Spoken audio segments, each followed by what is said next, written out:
Hi అండి అందరికీ. ఈరోజు మనం చేయబోయే కర్రీ తెల్ల శనగల మసాలా కర్రీ. శనగలను 8 అవర్స్ నానబెట్టుకొని కుక్కర్లో 3 విజిల్స్ వచ్చే వరకు ఉడకబెట్టుకోవాలి. కావలసినవి: తెల్ల శనగలు, టమోటా, ఉల్లిపాయ, పచ్చిమిర్చి 3 మిక్సీలో పేస్ట్ చేసుకోవాలి. ఎండు కొబ్బరి, గసగసాలు, తెల్ల నువ్వులు పేస్ట్ చేసుకోవాలి.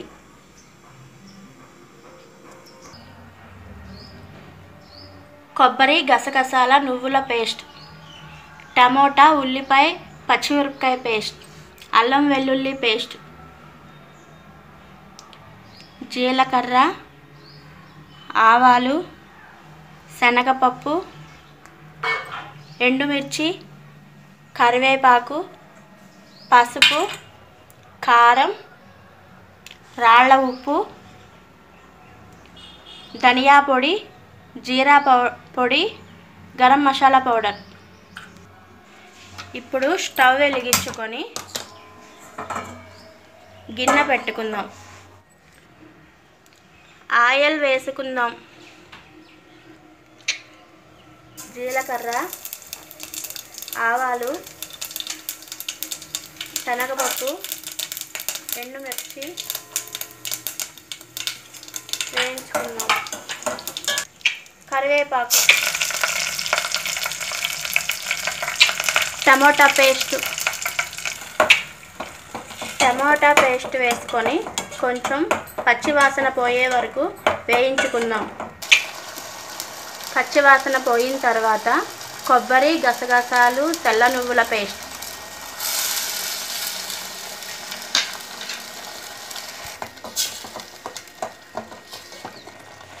మూత పెట్టి కొంచెం వేగనిద్దాం. ఇప్పుడు మూత తీసి అల్లం వెల్లుల్లి పేస్ట్ 2 స్పూన్స్,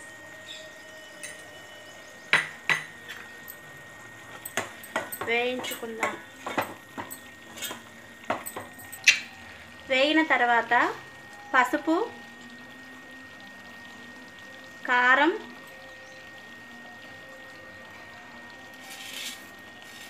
ఉప్పు వేసుకొని కొంచెం సేపు వేయించుకుందాం.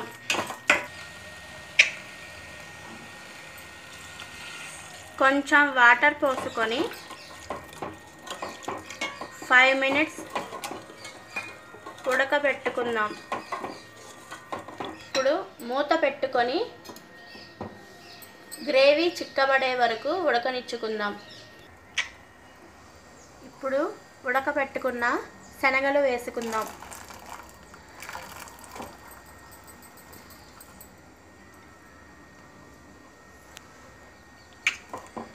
గ్రేవీ బాగా చిక్కబడే వరకు 5 మినిట్స్ ఉంచుకుందాం. మూత పెట్టుకుందాం. మూత తీసుకొని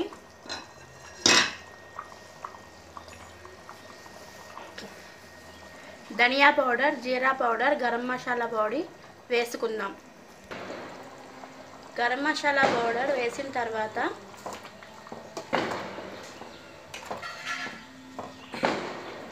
టూ మినిట్స్ ఉంచి గ్రేవీ చిక్కబడిన తర్వాత ఆఫ్ చేసుకుందాం. మూత తీసి కొత్తిమీర వేసుకొని గ్రేవీ చిక్కబడింది. కూర అయిపోయింది. మన తెల్ల శనగల మసాలా కర్రీ రెడీ అయిపోయిందండి. ఈ కర్రీ రోటీ, పూరి, బిర్యానీ, పులావ్ దేనిలోకైనా సూపర్ టేస్ట్గా ఉంటుంది. ఒక్కసారి మీరు కూడా ట్రై చేయండి. ఈ వీడియో మీకు నచ్చినట్లయితే లైక్ చేయండి, షేర్ చేయండి, కామెంట్ చేయండి. సబ్స్క్రైబ్ చేసుకోవడం మాత్రం మర్చిపోకండి.